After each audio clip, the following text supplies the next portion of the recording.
കൂട്ടുകാരെ, ഇന്നത്തെ സ്പെഷ്യൽ എന്താണെന്ന് വെച്ചാൽ ചീലാവ് വറുത്തതും ഉള്ളിച്ചമ്മന്തിയും ചോറുമാണ്.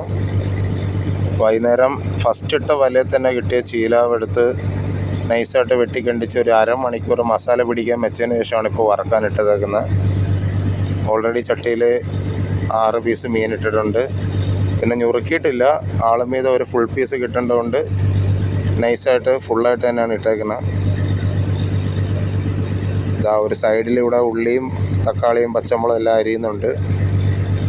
ബോട്ടിലെ പണിയുടെ ഏറ്റവും വലിയ പ്രത്യേകത അങ്ങനെ ഒരു സൈഡിൽ ഒരു പണി നടക്കുമ്പോൾ അടുത്ത സൈഡിൽ അടുത്ത പണി അടുത്ത ആളുകൾ ചെയ്യും. അതാണ് കടലിപ്പണിയുടെ പ്രത്യേകത. എല്ലാവരും ഒരു ടീം വർക്കായിട്ടാണ് എല്ലാം ചെയ്യുന്നത്. അതുകൊണ്ട് ജോലിപ്പാടില്ല. അടുപ്പിൽ നിന്ന് ഒന്ന് ഒഴിഞ്ഞു മാറുമ്പോഴത്തേക്ക് അടുത്ത കാര്യം ചെയ്യാൻ പറ്റും. ഇപ്പോൾ ഇവർ രണ്ടുപേരും ഇവിടെ നിന്ന് അരിഞ്ഞുകൊണ്ടിരിക്കുകയാണ്. അപ്പുറത്ത് ചോറ് കാര്യങ്ങളെല്ലാം എടുത്ത് വെച്ചിട്ട് പാത്രം റെഡിയാക്കി വെച്ചിട്ട് അടുത്തൊരാൾ നിൽപ്പുണ്ട്. ഏകദേശം പാതി സൈഡ് മുരിഞ്ഞു കഴിഞ്ഞു. ഇനി അത് മറിച്ചിടാം.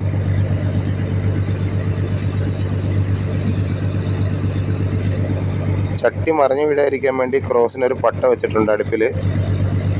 ഇവിടെ അരിയുന്നതെല്ലാം ഏകദേശം പാതിയായിട്ടുണ്ട്.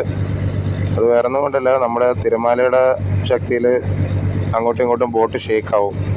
അപ്പോൾ അടുപ്പിലിരിക്കുന്ന ചരിഞ്ഞു വീഴാൻ ചാൻസ് ഉണ്ട്. അതുകൊണ്ടാണ് ആ ക്രോസിന് അങ്ങനെ ഒരു പട്ട വെച്ചേക്കണം. ഇപ്പോൾ ഏകദേശം ഓൾറെഡി പാതി മുരിഞ്ഞിട്ടുണ്ട്. ഇനി അത് മറിച്ചിട്ടുകൊണ്ടിരിക്കുകയാണ്.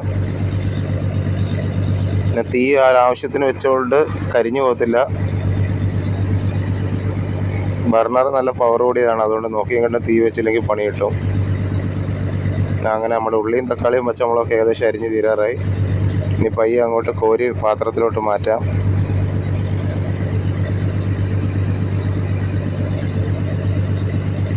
അങ്ങനെ നമ്മുടെ ഫസ്റ്റ് ലെയർ മീൻ ഫ്രൈ തീർന്നിരിക്കുകയാണ്.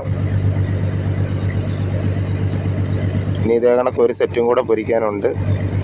ആദ്യത്തെ അങ്ങോട്ട് എടുത്ത് മാറ്റി അടുത്തെടുത്ത് പൊരിച്ചാൽ മതി. ഈ കാണുന്നതെന്ന് വെച്ചാൽ നമ്മുടെ മസാല തന്നെയാണ്. മുളക് പൊടിയും മല്ലിപ്പൊടിയും മഞ്ഞൾപ്പൊടിയും എല്ലാം കൂടെ അതിൽ നിന്ന് എണ്ണയിലേക്ക് മാറിയതാണ്. ഇത് വടിച്ച് മാറ്റിയിട്ട് ഈ ചട്ടിയിൽ തന്നെ തക്കാളിയും പച്ചമുളകും എല്ലാം ഇട്ടതിന് ശേഷം ലേശം ഉപ്പോടിട്ട് ഇനി ഒന്ന് വരട്ടിയെടുത്താൽ മതി. കാരണം ആ മീനിൻ്റെ മണവും ഗുണവും രുചിയും എല്ലാം എണ്ണയിലുണ്ട്. അതുമല്ല, ഇത് മൂപ്പിക്കാനായിട്ട് ഇനി വേറെ എണ്ണയുടെ ആവശ്യമില്ല. അതാണ് ഈ ഒരു ടെക്നിക്ക്. അത് വീടുകളിൽ ചെയ്യുന്നവർ ജസ്റ്റ് ഒന്ന് നോക്കി അത് വെളിച്ചെണ്ണ ലാഭിക്കാം. പിന്നെ ആ ഉള്ളിച്ചമ്മന്തിക്കൊരു പ്രത്യേക ടേസ്റ്റുമാണ്. പിന്നെ ഫ്രഷ് മീനായതുകൊണ്ട് അതിന് പ്രത്യേക അഴവ് കൂടും. പിന്നെ ലേശം മുളക് പൊടിയും കൂടി ഇടാം. കാരണം എരിയില്ലാതെ എന്താഘോഷം കടലിനകത്ത്. ഇനി അതോടെ ഒന്ന് കുഴച്ച് സെറ്റാക്കി കഴിഞ്ഞാൽ ഉള്ളിച്ചമ്മന്തി റെഡി. അവിടെ പാത്രവും ചോറും എല്ലാം ഓൾറെഡി റെഡിയാക്കി വെച്ചേക്കുകയാണ്. ഇതങ്ങോട്ട് കൊണ്ടു ചെന്നതിന് ശേഷം വിളമ്പിയാൽ മാത്രം മതി. നന്നായിട്ടൊന്ന് വരട്ടി മുളകും ഉപ്പും എല്ലാം ഒന്ന് പാകപ്പെടുത്തിയാൽ അത് റെഡി. ഇതാണ്ട് സംഗതി നമ്മുടെ പെട്ടിപ്പുറത്തിൻ്റെ മേളിൽ തന്നെ വെച്ചിട്ടുണ്ട്. ഇത് എഞ്ചിൻ്റെ പെട്ടിപ്പുറമാണ്. അവിടെ വെച്ചാണ് നമ്മൾ വിളമ്പുന്നത്. കാരണം നൈറ്റ് വരെ ആയതുകൊണ്ട് ലൈറ്റൊക്കെ ഓഫ് ചെയ്തിട്ടാണ് നൈറ്റ് വലിക്കുന്നത്. നൈസായിട്ട് പാത്രത്തിലോട്ട് ചോറിടുന്ന കാര്യമുള്ളൂ. ഒരു സൈഡിൽ നിന്ന് ചോറ് വിളമ്പാൻ തുടങ്ങിയിട്ടുണ്ട്. 4 പേരെ ഇപ്പോൾ കഴിക്കണുള്ളൂ. ബാക്കിയുള്ളവർ പയ്യെ മതി എന്നാണ് പറഞ്ഞത്.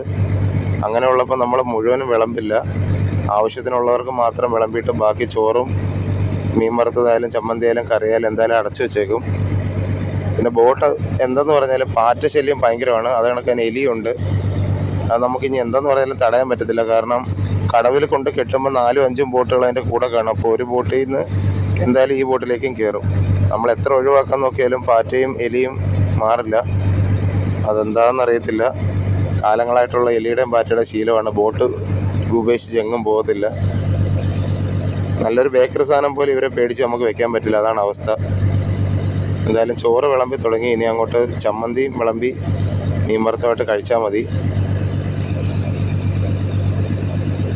കാര്യം എന്തൊക്കെ പറഞ്ഞാലും പച്ചമീൻ വെട്ടി വറുത്ത് തിന്നുന്നൊരു പ്രത്യേക ടേസ്റ്റാണ്. അതിപ്പോൾ ബോട്ടിൽ തന്നെ ഉള്ളവർക്ക് കിട്ടണമെന്നും വേണ്ട. അതായത് നമ്മൾ ചൂണ്ടയിട്ട് പിടിക്കണ മീനും ആറ്റിൽ നിന്നും പുഴയിൽ നിന്നൊക്കെ കിട്ടണ മീനും ഇതേ കണക്ക് തന്നെ രുചി. ഇതിൽ പ്രത്യേകിച്ച് അങ്ങനെ വെറൈറ്റി ആയിട്ടൊന്നുമില്ല. നമ്മൾ വീട്ടിൽ ചെയ്യുന്ന അതേ കണക്ക് തന്നെ ഇവിടെയും ചെയ്തേക്കണം.